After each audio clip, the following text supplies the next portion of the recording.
antara tahun 1042 sampai 1222. Kerajaan Kediri ini merupakan salah satu kerajaan hasil pembelahan yang juga didirikan oleh Airlangga. Kerajaan ini diperintah oleh Wangsa Isyana dan berpusat di Dahanapura. Dahanapura adalah nama sebuah kota kuno di masa lalu yang sekarang itu menjadi bagian dari kota Kediri. Tapi sebelum pembagian kerajaan, Panjalu merupakan wilayah dari Kerajaan Kahuripan. Oke, untuk selanjutnya akan dibahas oleh Panji mengenai asal-usul nama Panjalu dan juga Jadi nama Panjalu pada mulanya pembacaan yang tepat sesuai dengan aksara adalah Pangjalu.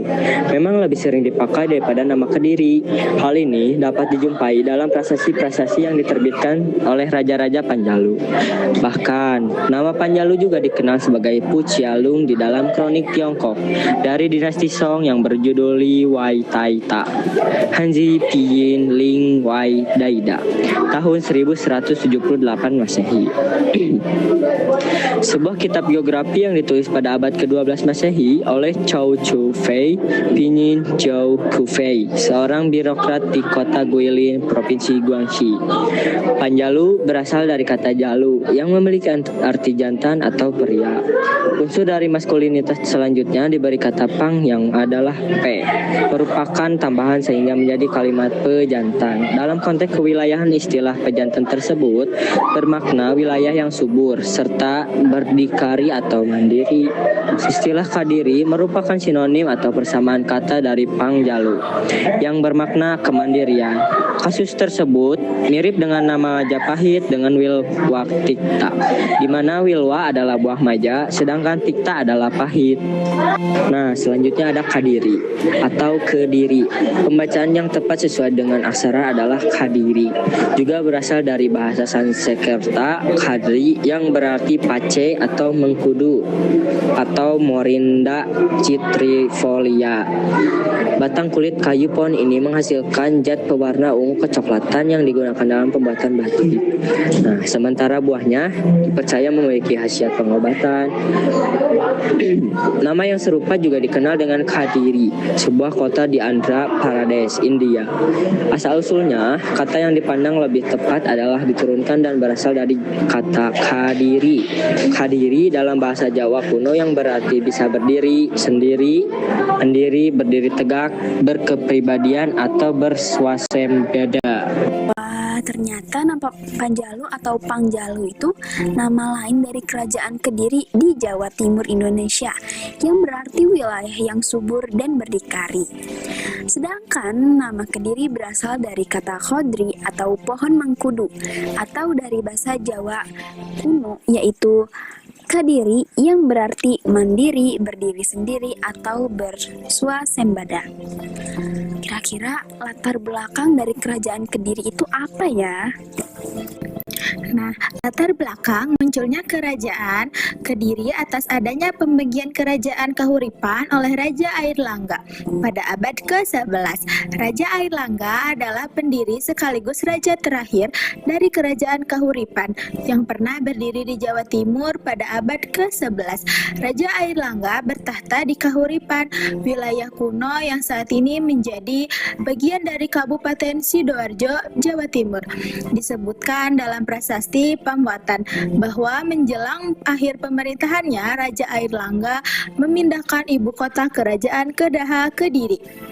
Saat itu, Raja juga tengah berhadapan dengan masalah suksesi kerajaan karena putri mahkota Sri Sangramawijaya Dharma Prasodotunggadewi justru memilih untuk menjadi petapa. Di saat yang sama, putra Dharma Wangsa Teguh, raja terakhir kerajaan Medang, yakni Samarawijaya, menuntut haknya atas tahta. Untuk menghindari perebutan tahta di antara dua pangeran, yakni putra Airlangga Mapanji Garasakan dan sepupunya Sri Samarawijaya, kerajaan Kahuripan dibagi menjadi dua. Kahuripan memiliki wilayah yang cukup luas, hampir mencakup seluruh daerah Jawa Timur, dan sebagian Jawa Tengah. Jika pembuatan tidak dilakukan dengan tepat, tentunya dapat menimbulkan masalah dari pihak yang merasa dirugikan. Oleh sebab itu, Raja Airlangga mendapatkan bantuan dari Empu Bahrada dalam proses pembagian kerajaan Kahuripan. Empu Bahrada atau Arya Bahrada adalah pendeta sakti agama Buddha yang menjadi guru spiritual Raja Airlangga dari kerajaan Kahuripan.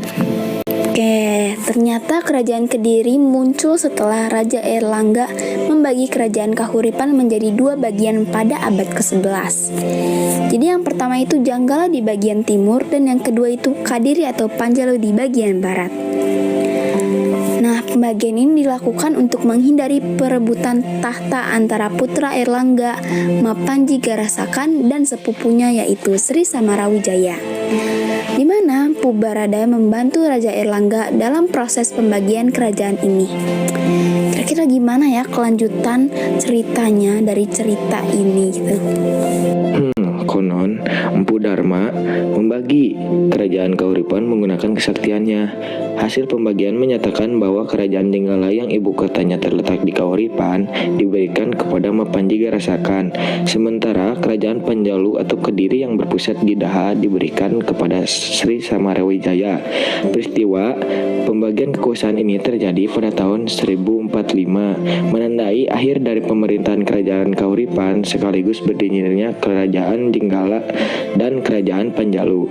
Setelah terbagi, kerajaan Jenggala dan Kediri ternyata tetap berselisih hingga timbul peperangan karena Samarawijaya dan Mapanji sama-sama merasa berhak atas seluruh kekuasaan Airlangga. Peperangan di antara keduanya terus terjadi selama beberapa dekade hingga kerajaan Jenggala mengalami kekalahan dari kerajaan Panjalu. Kerajaan Panjalu dengan pusat pemerintahan di Kediri, Jawa Timur ini pada akhirnya lebih dikenal sebagai Kerajaan Kediri. Wow, sangat menarik ya.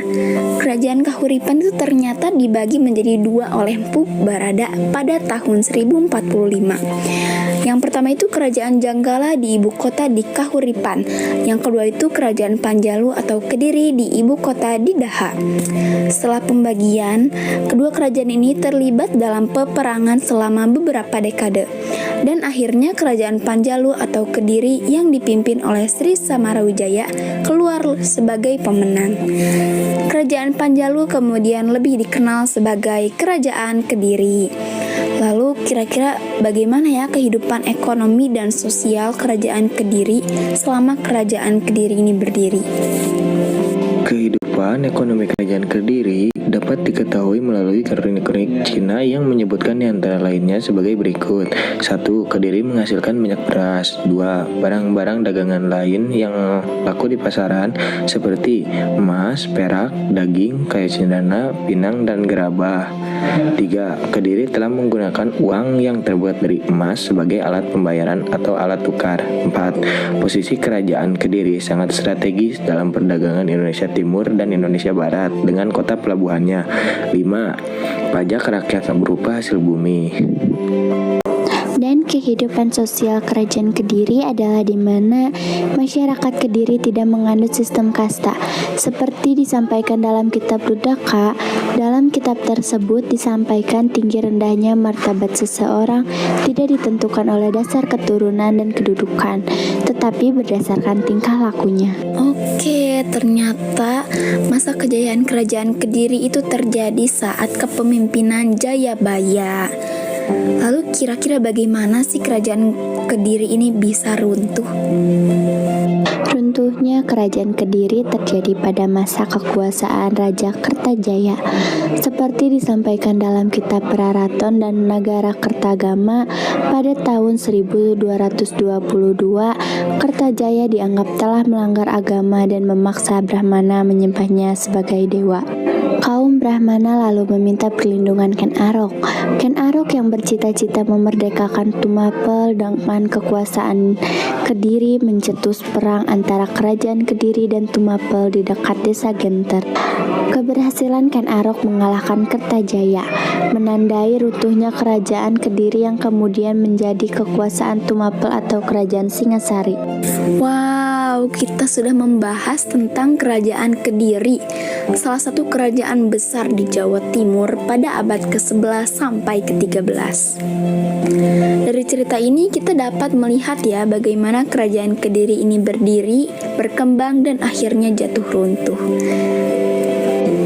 Nah, kerajaan Kediri itu memiliki kehidupan ekonomi yang kuat dan masyarakatnya itu tidak menganut pada sistem kasta.